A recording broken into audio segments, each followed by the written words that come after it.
Welcome to கதைகளின் குரலோசை. நான் உங்கள் மகிழினி. இப்போ நம்ம பார்த்துட்டு இருக்க கதை என்னன்னா, யோகி விஜயகுமார் ஜெயராமன் அவர்கள் எழுதிய ராஜராஜ சோழனும் விஞ்ஞானி ராஜாமணியும் அப்படிங்கிற கதையை தான் நம்ம பார்த்துட்டு இருக்கோம். கதையோட சுருக்கத்தை சொல்கிறேன். ராஜாமணி அப்படிங்கிற ஒரு விஞ்ஞானி கால இயந்திரம் ஒன்றை தயாரிக்கிறாரு. அந்த கால இயந்திரத்தின் மூலமாக சோழர் காலத்துக்கு போகிறாங்க. அங்கே போய் ராஜராஜ சோழனை சந்திச்சாங்களா, அவங்களோட பேசினாங்களா அப்படிங்கிறத தான் இந்த கதையோட அடித்தளமே. சரி நம்ம கதைக்குள்ளே போகலாமா? இதற்கு முந்தைய அத்தியாயத்தோட லிங்கை டிஸ்கிரிப்ஷனில் கொடுத்துருக்குறேன், பார்த்துட்டு வாங்க. இது எந்த நாடாக இருக்கும் யோசிக்க தொடங்கினார் ராஜாமணி. ராஜாமணி யோசித்து கொண்டிருக்கையில் பொன்னனும் அவன் நண்பனும் தங்களுக்குள் யோசித்து ஒரு முடிவுக்கு வந்தார்கள். ராஜாமணியை சோழ படையிடம் ஒப்படைத்து விடுவதென்று. சோழ படையின் உப தளபதி பக்கத்தில் இருக்கும் சிறு நகரத்தை சேர்ந்தவர்தான். அப்போது அவர் ஊரில்தான் இருக்கிறார் என்று கேள்விப்பட்டு இருந்தார்கள். ராஜாமணிக்கு இவ்வளவு காலம் பின்னோக்கி வந்து விட்டது. எதையும் அறிந்து கொள்ளாமல் தப்பித்து செல்லவும் மனமில்லாமல், அதனால் பொன்னனும் அவன் நண்பன் என்ன சொல்கிறார்கள் என்று எதிர்பார்த்து நின்று கொண்டிருந்தார் ராஜாமணி. பொன்னனின் நண்பன் தான் முதலில் பேசினான். ஐயா, நீங்கள் பேசுவது எங்களுக்கு ஒன்றும் புரியவில்லை. நாளை காலை உங்களை எங்கள் படையின் உப தளபதி அவர்களிடம் அழைத்து போகிறோம். நீங்கள் இன்று இரவு என்னுடைய வீட்டில் தங்கிக் கொள்ளுங்கள். அதுவும் நல்லதுதான் என்று ராஜாமணி நினைத்து கொண்டார். இரவு கொஞ்சம் பயத்தோடு தான் உறங்கினார். காலையில் சீக்கிரமே முழிப்பு வந்துவிட்டது. மாற்றுடை எதுவும் எடுத்து வராததால் அதே உடையை உடித்துக்கொண்டு பொன்னனுடன் கிளம்பிவிட்டார். போகும் வழி எங்கும் மக்கள் ராஜாமணியை ஏதோ வேற்று கிரகத்து மனிதனைப் போல பார்த்தார்கள். சிறிது நேரத்தில் பெரிய சாலையை வந்தடைந்தார்கள். சாலை ஓரத்தில் ஒரு கல்லில் ஏதோ எழுத்தை செதுக்கி இருந்தார்கள். ஜாங்கிரியை பீத்து போட்டது போல் இருந்தது. ராஜாமணியின் மூளை விழித்து கொண்டது. ஆகா, இது கிரகந்த எழுத்து அல்லவா? இந்த வகை எழுத்தின் காலம் பிற்கால சோழர் காலம் ஆயிற்றே. நாம் சோழர் காலத்துக்கு வந்துவிட்டோம் என்று நினைக்கும் போதே அவருக்கு மெய் சிலிர்த்தது. எந்த மன்னனின் ஆட்சி காலம் என்று மட்டும் தெரியவில்லையே என்று குழம்பிக் கொண்டிருந்தார் ராஜாமணி. இரண்டு பக்கமும் பார்த்து கொண்டே நடந்தார். எங்கும் பச்சை பசேல் என்று இருந்தது. சோழ நாடு சோறுடைத்தது என்று சும்மாவா சொன்னார்கள்? பராக்கு பார்த்து கொண்டே வந்ததில் ஒரு சிறு நகரத்துக்குள் வந்துவிட்டதை அவர் கவனிக்கவில்லை. பொன்னன் தான் அவருக்கு நினைவுபடுத்தினான். ஐயா, நாம் உப தளபதியின் மாளிகையை நெருங்கிவிட்டோம். அங்கே பணிவுடன் நடந்து கொள்ளுங்கள் என்று கூறினான் பொன்னன். மாளிகையின் வெளியே படை வீரர்கள் பலர் இருந்தார்கள். என்ன ஏது என்று விசாரித்துவிட்டு சோதனை செய்துவிட்டு தான் உள்ளே அனுப்பினார்கள். ராஜாமணியை பார்க்க வந்தபோது அவர்களுக்கு வேடிக்கையாகவும் சந்தேகமாகவும் இருந்தது. உப தளபதி மாணிக்கதேவர் ஏதோ மும்புறமாக ஒரு ஓலையை படித்து கொண்டிருந்தார். ராஜாமணியை பார்த்ததும் அதிர்ச்சியில் எழுந்து நின்றே விட்டார். அவர் போரிலும் துறைமுகங்களிலும் நிறைய வேற்று நாட்டவர்களையும் யவனர்கள் சப்பை மூக்கு உள்ளவர்களையும் பார்த்திருக்கிறார். ஆனால் அவர்கள் யாரும் ராஜாமணியைப் போல உடையோ கிராப்பு முடியோ கொண்டிருக்கவில்லை. அதிர்ச்சி அடங்கிய பின்பு விசாரிக்க ஆரம்பித்தார் உப தளபதி. பொன்னா, யார் இந்த மனிதர்? எந்த நாட்டவர் என்று கேட்டார் தளபதி. உப தளபதியாருக்கு வணக்கம். இந்த மனிதர் யார் என்று தெரியவில்லை. இவர் சொல்வதும் சரியாக புரியவில்லை.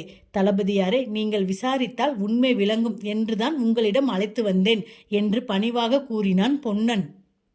இப்போது ராஜாமணிக்கு குழப்பம் வந்துவிட்டது. இவர்களிடம் எப்படி விளங்க வைப்பது என்று. ஐயா, நீங்கள் எந்த நாட்டை சேர்ந்தவர்? உங்கள் மொழி என்ன? எப்படி பேசுகிறீர்கள் என்று தளபதி கம்பீர குரலில் கேட்டார். தளபதி, நான் தங்களுக்கு பதில் அளிக்கிறேன். அதற்கு முன் எனக்கு சில விவரங்கள் தர வேண்டும் என்று கேட்டார் ராஜாமணி.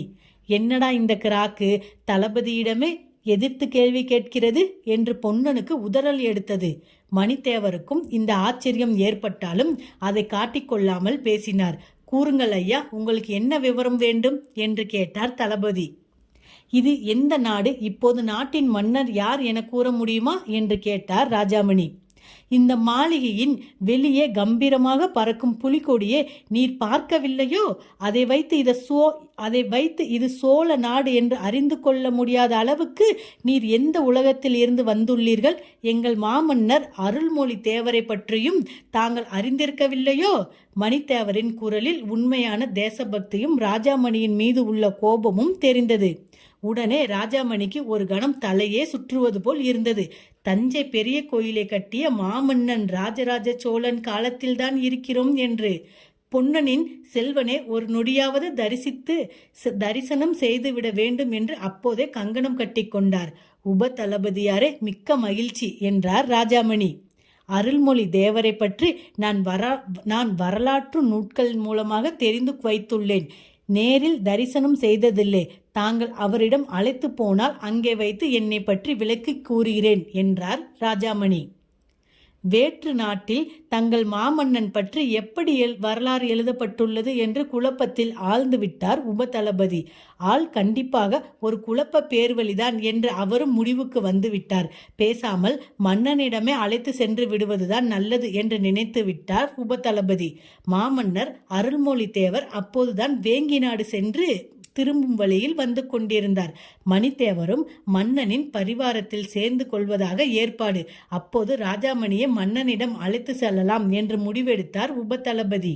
அதுவரை ராஜாமணியை வெளியே எங்கும் விடாமல் உணவு கொடுத்து மாளிகையில் வைத்துக் கொள்வதென்று முடிவானது. 4 நாட்கள் கடந்தது. மன்னன் வரும் நாளும் வந்தது. ஊரெங்கும் திருவிழா கோலம் பூண்டது. மாமன்னனை நேரிலே தரிசிக்க போகும் ஆவல் ஒவ்வொருவர் முகத்திலும் தெரிந்தது. மாமன்னனின் பரிவாரம் ஊருக்குள் நுழைந்தது. முதலில் யானைப்படை வீரர்கள், அதன் பின் குதிரைப்படை வீரர்கள், பின்பு மன்னனின் அழகிய தேர் நகரை பவனி வந்தது. மன்னன் ஓய்வு எடுப்பதற்கென்று ஒரு சிறிய அரண்மனை அந்த நகரத்தில் இருந்தது. மன்னனின் தேர் அந்த அரண்மனையில் நின்றது. அருண்மொழி தேவர் கம்பீரமாக தேரில் இருந்து இறங்கினார். 6 அடிக்கும் மேல் ஆஜானுபாகுவாக இருந்தார். பல போர்களை பார்த்ததற்கு சாட்சியாக பல விழும்புண்கள் உடலில் தென்பட்டன. கைகள் இரண்டும் இரண்டு உளுக்கைகள் போல் இருந்தது. கால்கள் இரண்டும் 2 தூண்கள் போல் தோன்றின. தன்னுடைய அழகிய பொலிவான முகத்தை திருப்பி அந்த நகரத்து மக்களை நோக்கி புன்முறுவல் பூர்த்தார் மன்னர். மாமன்னர் வாழ்க வாழ்க என்று கோஷம் விண்ணை பிளந்தது. ராஜராஜ சோழ தேவர் சற்று நேரம் ஓய்வு எடுத்து கொண்டார். ஓய்வு எடுத்து முடித்த பின் பணியாளர் வந்து மன்னனிடம் வணக்கம் தெரிவித்துவிட்டு மணித்தேவர் வந்து காத்து கொண்டிருப்பதை கூறினார். வர சொல்லுங்கள் என்று கம்பீரமான குரலில் உத்தரவு வந்தது. ராஜாமணியை வெளியே நிறுத்திவிட்டு மணித்தேவர் மட்டும்தான் உள்ளே வந்தார். மன்னனுக்கு அதிர்ச்சி கொடுக்க வேண்டாம் என்று அவர் நினைத்ததுதான் காரணம் அதற்கு. வணங்குகிறேன் மன்னா, பணிவுடன் வணக்கம் சொன்னார் உப தளபதி. வாருங்கள் உப தளபதியாரே, தங்கள் சுகம் எப்படி என்று விசாரித்தார் மன்னர். தங்கள் என்னுடன் தஞ்சையம் வருகிறீர்கள் அல்லவா என்று கேட்டார் மன்னர். ஆம் மன்னா, தங்களுடன் வருவதற்கு ஆயத்தமாக உள்ளேன். அதற்கு முன் உங்களிடம் ஒரு மனிதரை அறிமுகம் செய்து வைக்க வேண்டும் என்றார் உப தளபதி. அந்த மனிதர் நம் நாட்டவர் போல் தெரியவில்லை. ஆனால் நமது மொழியே பேசுகிறார். ஆளும் பார்ப்பதற்கு புதிராக உள்ளார். தாங்கள் விசாரணை செய்தால் நல்லது. இடைவிடாமல் பேசி முடித்தார் தளபதி. மன்னர் அவர்களுக்கு இயல்பாகவே புதிய இடங்கள், மனிதர்கள் பற்றி தெரிந்து கொள்வதில் ஆர்வம் இருந்ததால் அவரை உள்ளே அழைத்து வர பணித்தார். ராஜாமணி உள்ளே ஒரு விதமான பிரமிப்புடனே வந்தார். 4 நாட்களாக வீரர்கள் கொடுத்த ஏதோ ஒரு உடையை அணிந்து கொண்டு இருந்தார். இன்றுதான் துவைத்து போட்டிருந்த தன்னுடைய பேண்ட்டையும் சட்டையும் அணிந்து கொண்டு வந்தார்.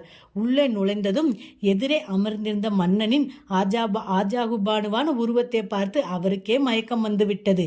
ராஜராஜ சோழனை நேரில் தரிசிப்பதில் தன்னுடைய ஜென்ம புண்ணியமே அடைந்தது என்று எண்ணிக்கொண்டார். நெடுஞ்சான் கிடையாக மன்னனின் காலில் விழுந்து வணங்கினார் ராஜாமணி.